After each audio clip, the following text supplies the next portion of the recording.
Kamusta mga balibulista? Panalo ang Quezon Tangerines kontra sa Rizal Golden Colors 25-14, 27-29, 25-19, 25-14. Tinanghal na best player of the game si Ria Midinsing sa likod ng kanyang 19 points mula sa 17 attacks at 2 blocks.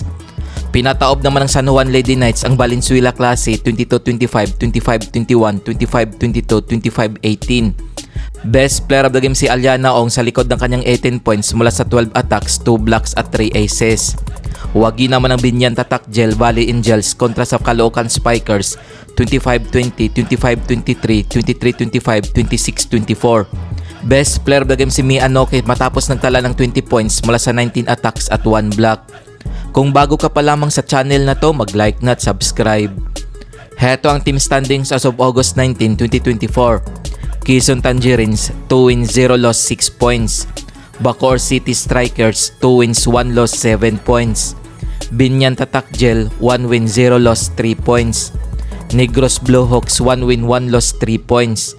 Rizal Golden Colors 1 win 1 loss 2 points.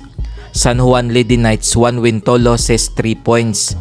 Caloocan Spikers 0 win 1 loss 0 point.